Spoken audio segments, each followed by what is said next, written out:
1967, Shaw Studios released one of their first martial arts movies, The One-Armed Swordsman. This was the beginning of their steel hero or Yangang martial arts genres. But the Shaw Studios were finding letters from worried husbands who were concerned that their wives would compare them to Gordon Liu or Hua Yuan. The astute Shaw Studios then made a savvy decision and went from providing young housewives with fantasy flings to real role models. This is the forgotten story of the Shaw Sisters.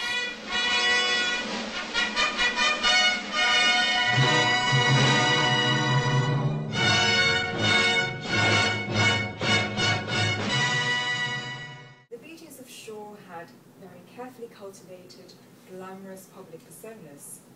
Director and studio owner Shaw even tried to restrict his stars from dating so that the fans wouldn't be jealous.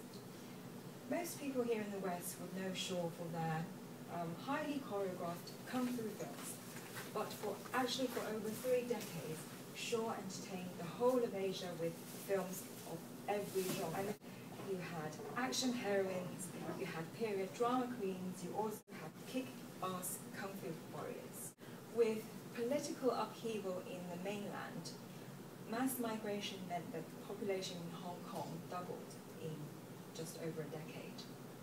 And many people who settled there felt they sought solace and comfort in the culture of their homeland, but others were happy to embrace Western culture as much as they could.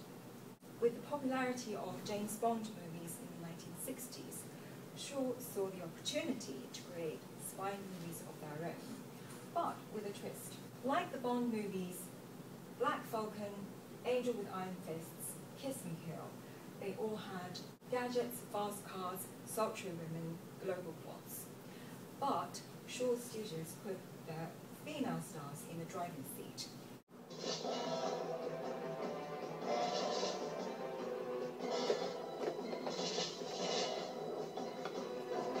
Fawning damsels in the other films of the era, Li Ho's mixture of intense femininity and utter confidence was really something quite fresh and new to cinema, and it reflected the messages of female liberation and equality that was spreading throughout Hong Kong in the 1960s and throughout the world. Shaw Studios also made sure that the female audience were hooked on every one of Li Ho's exquisite outfits, which seemed to be designed to be imitated and sought after, but it also took advantage of the family's textile business, which the elder Shaw brother had a controlling share in. In 1963, Shaw broke all box office records across Asia with classical musical romance set in ancient China. The most famous Chinese love story of all time, The Butterfly Brothers.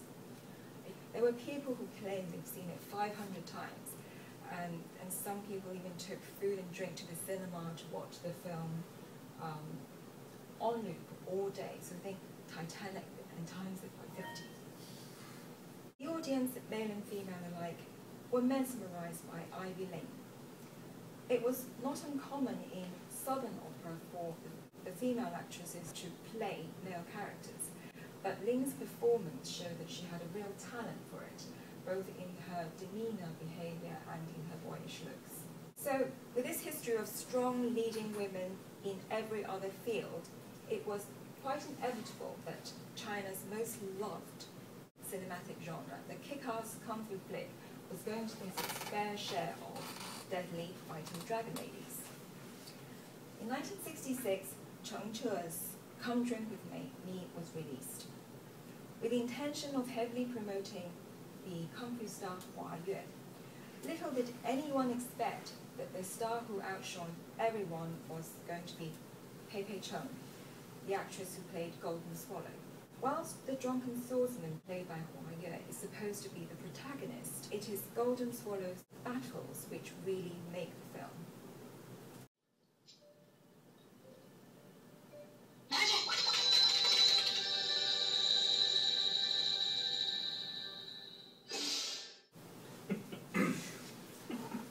So, a solitary female figure, often faced off against the scores of male opponents, whom she whittles away into a pile of moaning casualties.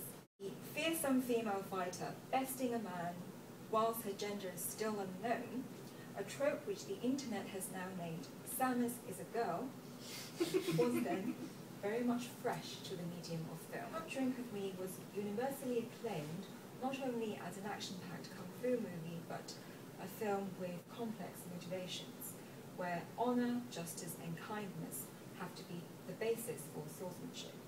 Golden Swallow's name derives from her signature pair of gold-hilted knives, which she uses with precision, rapidity, and vicious force. Nevertheless, can anyone guess where her unique poise and stances and postures actually come from? Ballet. It was ballet classes that helped Cheung apply grace, agility, and movement to King Hu's choreography of this very male-dominated genre. In fact, Cheung even received a diploma from the British Royal Ballet. And 2 years later, after Come Drink With Me, Golden Swallow returned in her own film. Cheung also went on to take the lead roles in a string of kung fu hits: The Dragon Swamp, Brothers 5, The Lady Hermit, and The Shadow Whip. She's considered by many as the action queen of Asian cinema. Shaw Brothers Studios really looked after their talent, providing en-suite accommodation within the studio compound, encouraged them to develop their specialities with extra training, extra tuition, even looking after their families during times of political unrest. And they also shielded their actresses from much of the unwelcome attention which comes today with being a siren of the silver screen.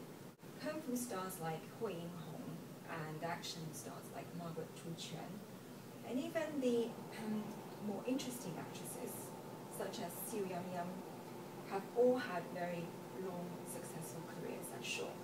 This talk is dedicated to Sir Ronan Shaw, who passed away earlier this year. Before he died, he would have found out about BFI's 4-month-long exhibition, The Century of Chinese Cinema. And as a stalwart of Chinese culture, who persevered against many odds in the 1960s to bring Chinese films on the international stage, he would have been so pleased to see his work bear fruit. Screenings at the BFI are on until end of October. I do highly recommend you go and see some of the films if you get the chance. Hope you enjoyed the talk and learned something on the way.